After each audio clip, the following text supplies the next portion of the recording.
Southern Fried True Crime covers cases that may not be suitable for young listeners, and there may also be some explicit language used. Listener discretion is advised.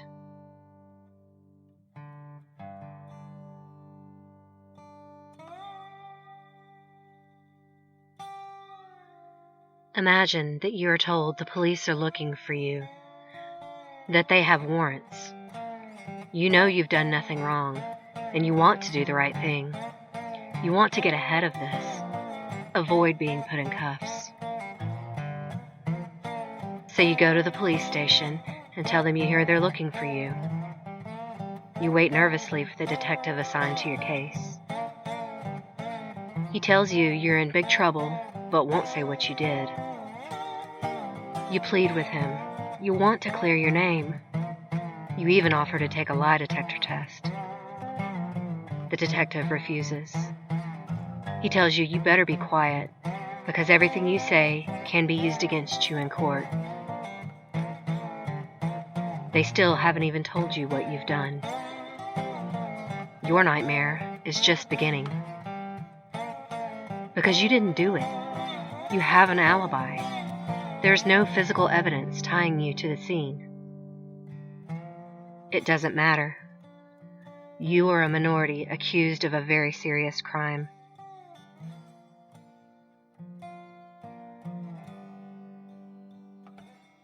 Welcome to episode 15, The Wrongful Conviction of Willie Grimes. In honor of Black History Month, I wanted to take a look at one of the most famous cases of wrongful conviction in the U.S.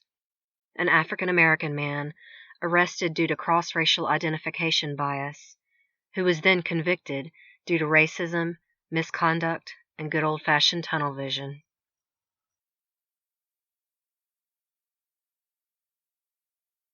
At around 9 p.m.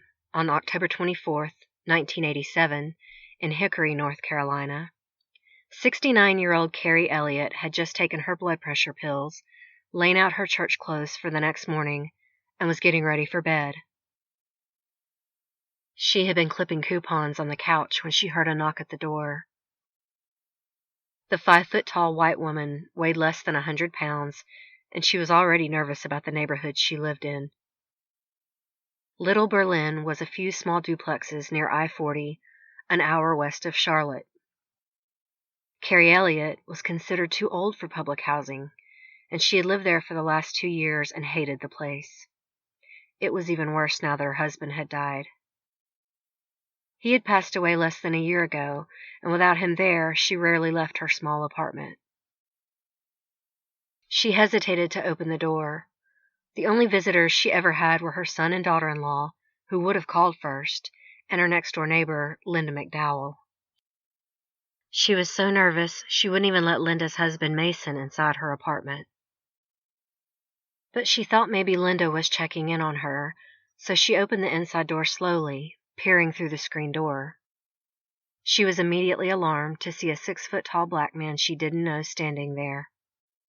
She quickly tried to shut the door, but he burst through. He brandished a switchblade and quickly shoved her onto the couch.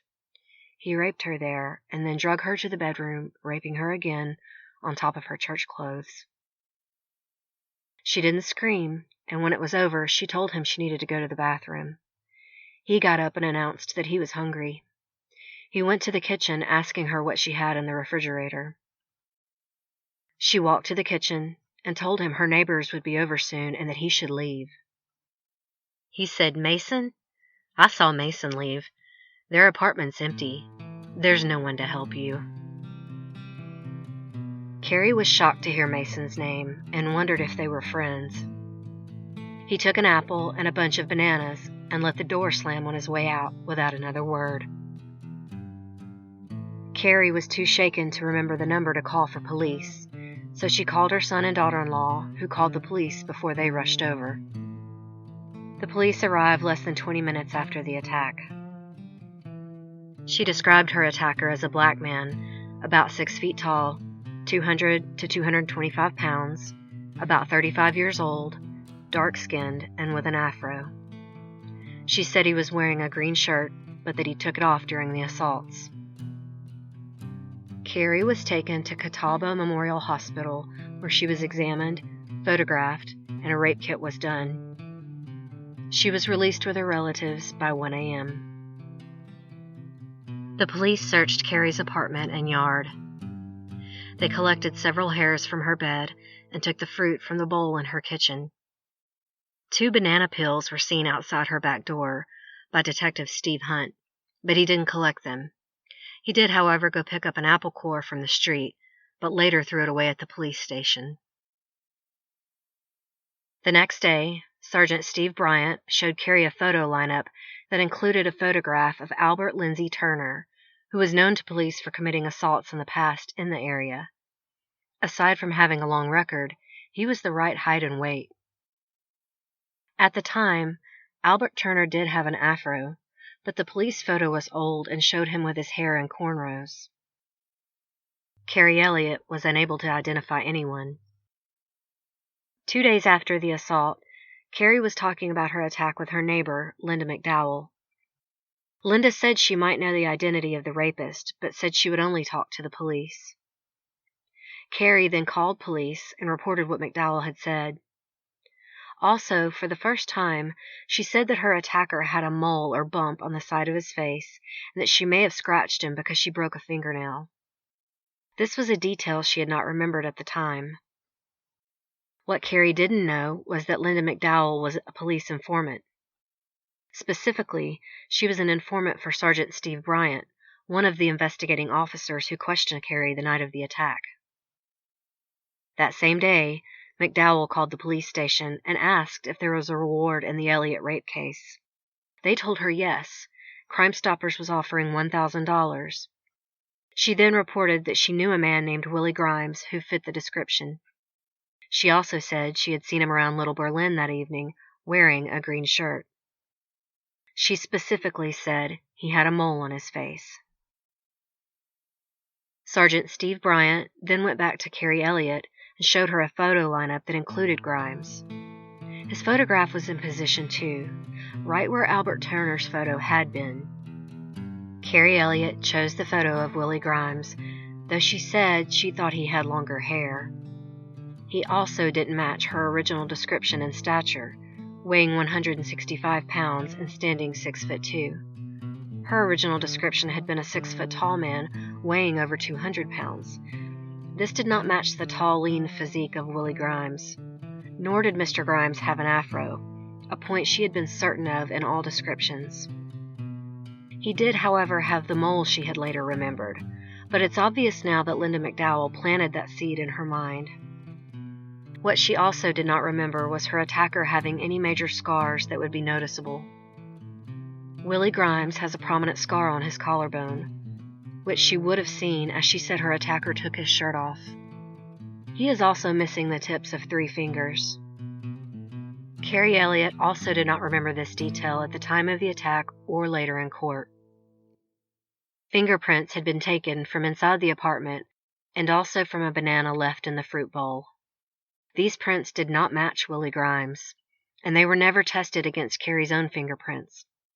But based on Carrie's shaky identification and Linda McDowell's tip, warrants were sworn out for Willie Grimes' arrest. Willie Grimes had spent the evening of October 24th at a friend's house. Her name was Rachel Wilson. His girlfriend, Brenda Smith, had dropped him off on her way to work because he didn't drive. Willie had 2 prior DUIs, but other than that, his record was clean, and he certainly didn't have a history of violence. He spent the evening drinking and playing cards with Rachel and 7 other friends, waiting for Brenda to get off work. She picked him up that morning right after her overnight shift, and they spent the rest of the weekend together. Willie went to work as usual on Monday, and on Tuesday morning, when he saw Brenda again, as the 2 worked separate shifts, she told him that the police had been looking for him. Willie had Brenda drive him straight over to the police station. He wasn't worried. He knew he hadn't done anything wrong. He told the officer at the front desk who he was and that he had been told the police were looking for him. He then waited patiently until finally Detective Steve Hunt came striding down the hall.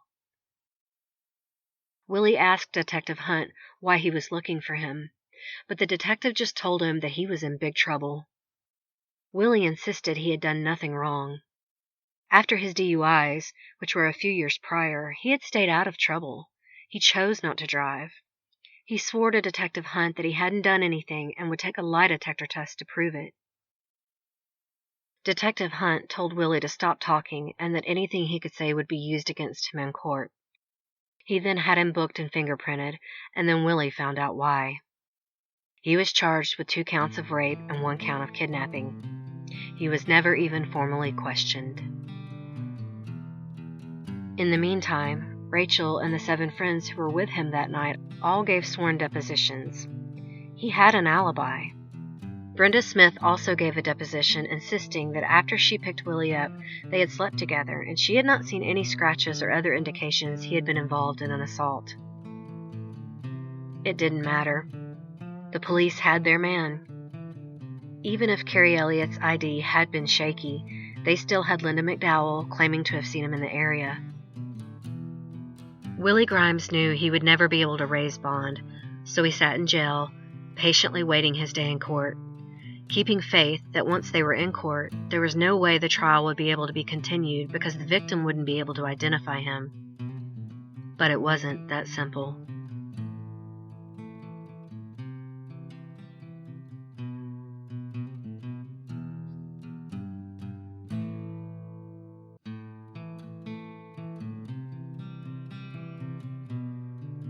In July of 1988, the first day of trial, small and frail, 69-year-old Carrie Elliott took the stand. Assistant District Attorney Bill Johnson began questioning her about the night of the attack. Carrie was able to recall the horrible night fairly vividly, and her testimony did not sound uncertain. Johnson asked her if she recognized her attacker, and she said yes, that she had seen him at the probable cause hearing and that the police had shown her a photograph of him. At this point, Willie Grimes' defense attorney, Ed DeTorres, objected.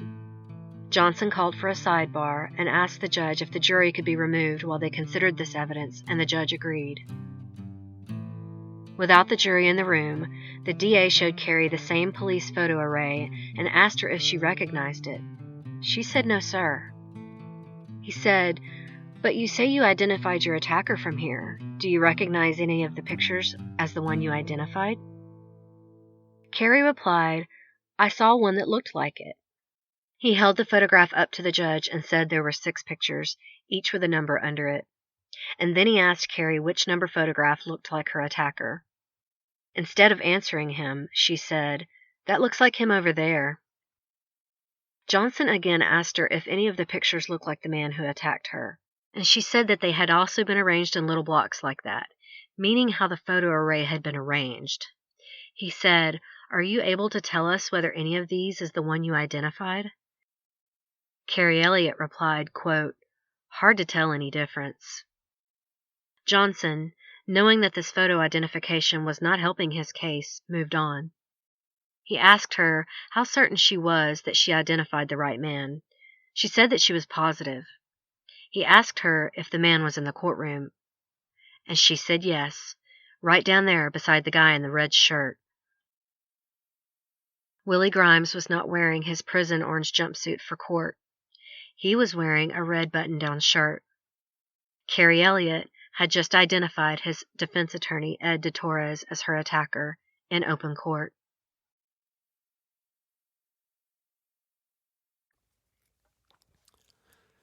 Mike Rowe here with a gentle reminder that civilization is held together by pipes, wires, and cables. It's true. There are over 5 million miles of gas lines, power lines, fiber optic lines, water lines, and sewer lines, all buried beneath your feet. And every 60 seconds, somebody digs into one. Look, if you're thinking about digging around on your property, do yourself a favor and call 811 first, just to be sure what's down there. Trust me, you don't want to find out the hard way. Click online at iowaonecall.com. All right, back to work. Frustrated with your tech? We fix everything. Phones? We fix those. Computers? We fix those. Websites? We make those. Etc. Etc. Come to RZ Tech and Web. We'll fix your frustrating electronics. Visit us at 412 Highland Avenue in Iowa City. Call us at 319-435-1282 or visit our website at rztechandweb.com.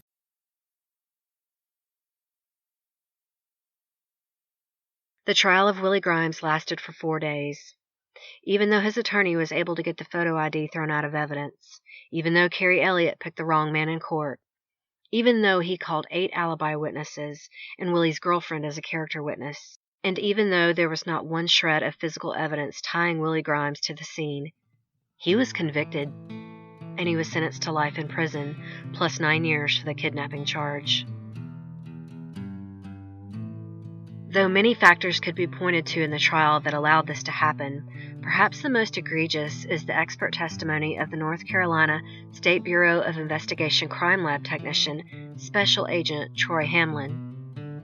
And this point really stung, because it had been Willie Grimes himself who insisted on the testing. Agent Hamlin testified that the hair found on Carrie Elliott's bed was consistent with a negroid hair.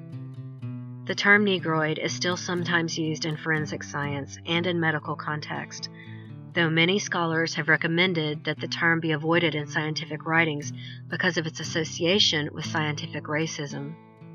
But more importantly, the word conjures the more antiquated use of the word Negro, which finally fell out of favor during the Civil Rights Movement when African Americans pushed for the use of the word black instead.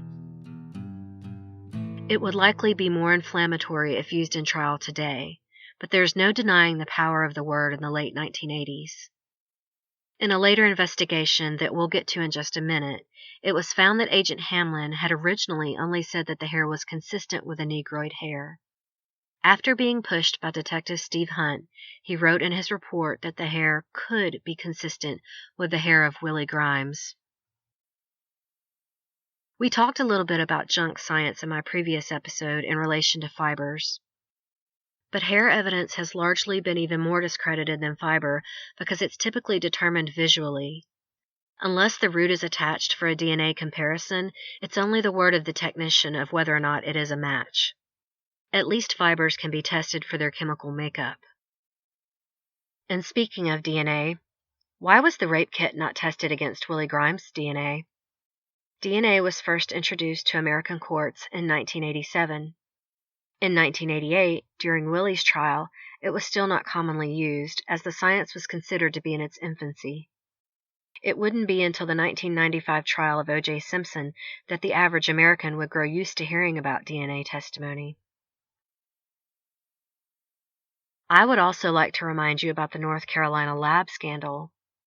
I talked about that back in episode 4, Third Time's the Charm. In that episode, I actually defended the evidence because the DNA lab was not involved in the scandal. But the hair and trace evidence lab was. The FBI's investigation into the lab found serious issues with lab reporting practices over a 16-year period, from 1987 to 2003. And Willie Grimes' case would have definitely suffered from this scandal. But the scandal and investigation were not until 2009. During all that time, Willie Grimes had persevered in prison. He had declined all programs that might have granted him early release, particularly one in 1994 that was based in the therapy and rehabilitation of sexual offenders. Mr. Grimes repeatedly refused to participate in any such program. He said that to do so would be to admit that he had raped Carrie Elliott, and he would not lie, even if he died in prison. Mr. Grimes is a unique man with a cast-iron will. Many prisoners jumped on these programs in the 1990s, and I'm sure a great many were indeed guilty, but there were plenty of innocent men who participated just to get out of prison. It's difficult to blame them. No one knows what they would do in a situation like that. It's hard to understand the motivations, but personally, I relate more to the guys who went along with these programs just to get out. If I was facing life in prison, I'm sure I'd jump at the chance to get out. Principles be damned. Mr. Grimes would not. It's not that he was a saint, and it's not that he was without bitterness and sometimes despair. But over the years in prison, he became a religious man, and today says it was his faith in Jehovah that gave him the strength to never back down and admit wrongdoing. But he also is just not a liar, nor did he want to go through life branded a rapist. He would have had to register on the National Sex Offender Registry. Willie told NPR in August 2017, quote, "I would rather die before I would like to just get out of prison because that would still have been on my name the rest of my life." But that doesn't mean he quit fighting. After the General Assembly enacted a post-conviction DNA testing statute in 2001, Willie fought for DNA testing. It was then that he found out that the physical evidence in his case had been destroyed. The rape kit was gone. The evidence was gone. In 2003, Willie's lawyer finally got his case on the desk of Christine Muma, director of the North Carolina Center for Actual Innocence. She opened a file and began a long, daunting investigation. While she did, she was also helping to form a new commission. Established by North Carolina's General Assembly in 2006, the Innocence Inquiry Commission, or IIC, is an 8-member panel that investigates cases of actual innocence. The 8 members consist of a prosecutor, a criminal defense attorney, a sheriff, a superior court judge, a victim's right advocate, a member of the public, and 2 discretionary appointments. The commission evaluates the case and votes to submit to a special tribunal for review. If the 3-judge panel unanimously finds that the evidence for actual innocence is clear and convincing, the claimant is exonerated and immediately released. Because it is a state agency, the commission has powers that other institutions lack. Investigators can compel testimony with subpoenas and gather all kinds of evidence for their cases. Though Carrie Elliott's rape kit had been destroyed, the IIC still subpoenaed everything to do with Willie Grimes' case. Eventually, they got their hands on Detective Steve Hunt's personal file. The district attorney had denied ever having this evidence, and he wasn't lying. Hunt had never turned over the file. In it, they found the original photos used in the array shown to Carrie Elliott. Only on Willie Grimes' photo did they find that his name was written in reverse on the back. It would have been visible when shown to Carrie Elliott, and since it was the only one with writing, one could surmise that this was their only suspect. But this wasn't enough. They had to keep digging.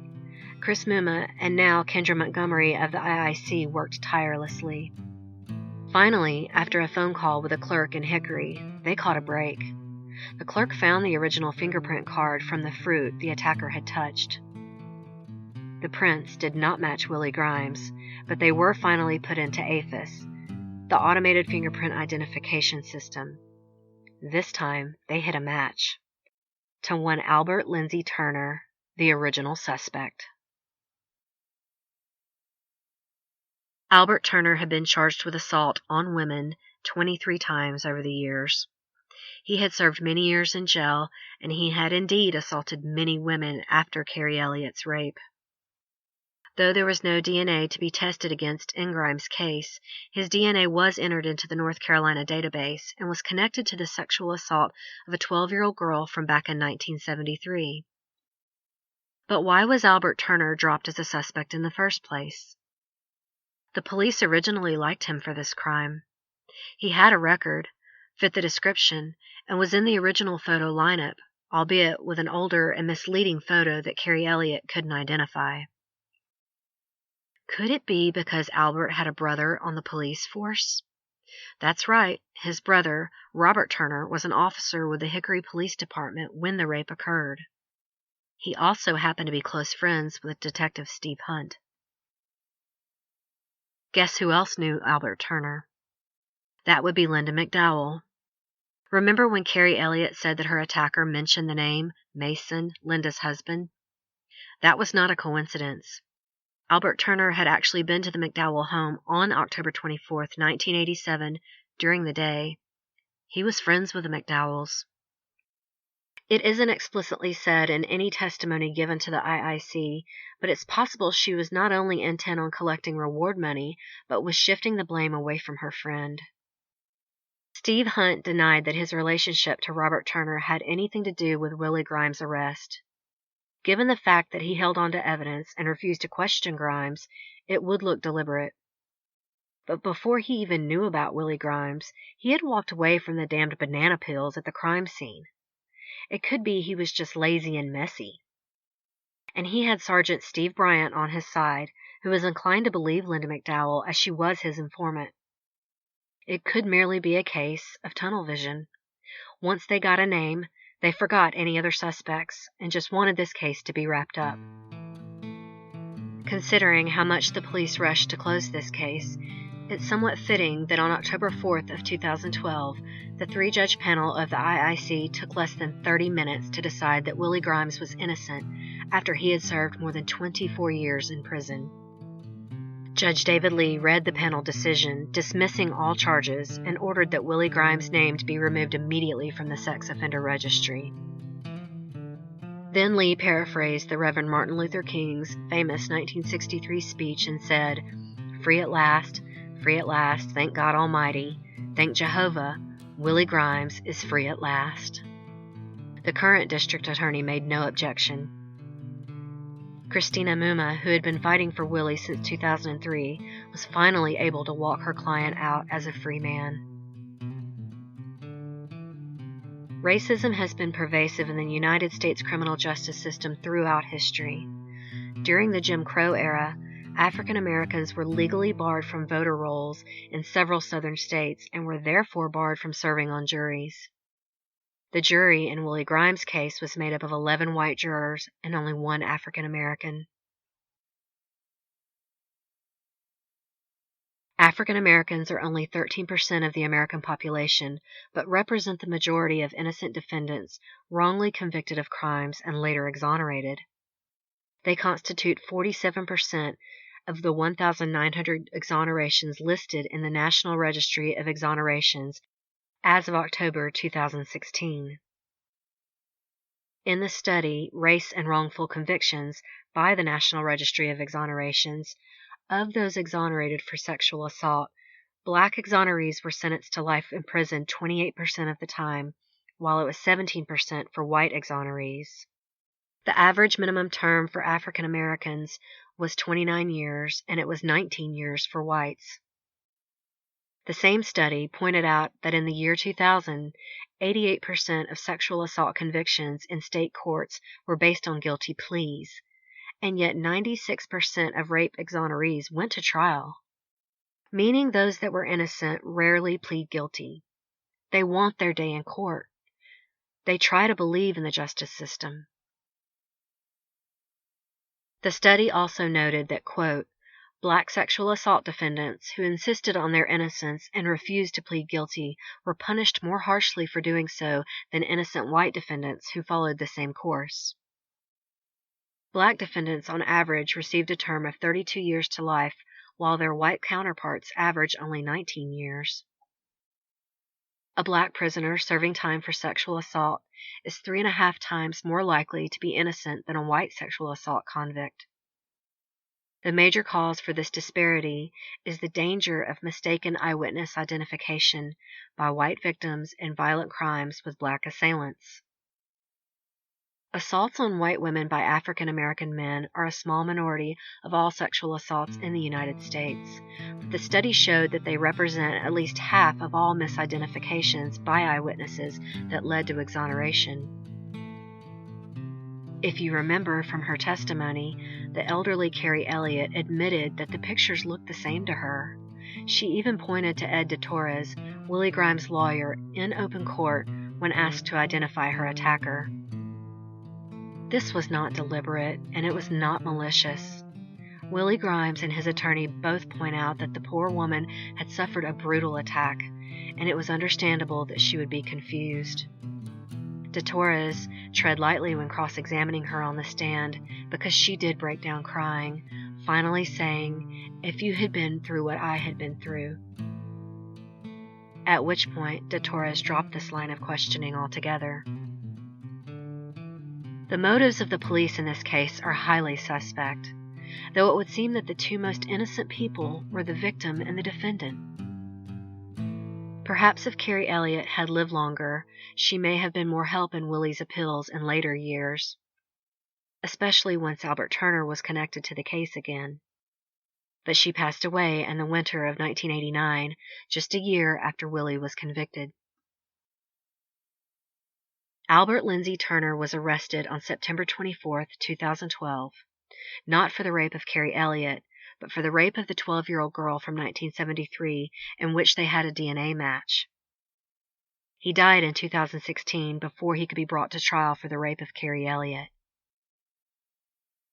After Willie's release, he said something that just tears at my heart. He said, "I had to cry to hold myself together." This man suffered for 24 years. Walking out of the courtroom that day was almost too overwhelming after what all he had been through, and there was no shame in his tears. And after all that, he still was not bitter, again crediting his faith in Jehovah that allowed him to forgive and forget. But his lawyer did convince him to sue the city, to set an example, so maybe this terrible history of railroading black men would finally come to an end. Willie Grimes won a $3 million lawsuit against the city of Hickory, North Carolina. He would also be compensated $50,000 a year for 15 years after his release by the state of North Carolina. But there are still 18 states that offer no compensation for wrongful convictions. However, money means very little to Mr. Grimes. After all, he lost his mother and 5 siblings while he was incarcerated. He lost his chance at marriage with Brenda. He lost the best part of his life. But now, at least he is free. He lives in Lawndale, North Carolina, and sees his surviving sister almost every day.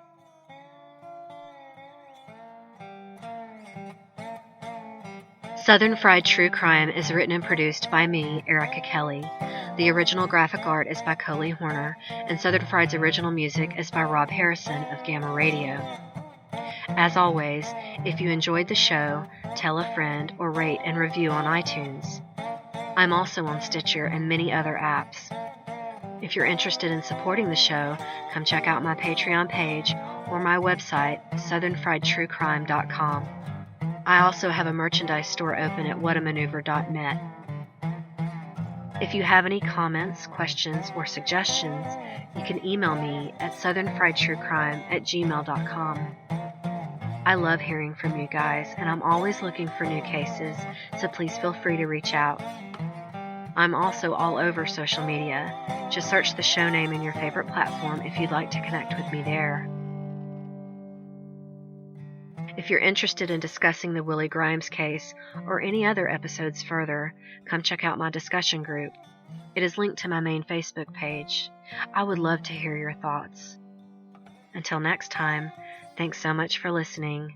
Y'all take care.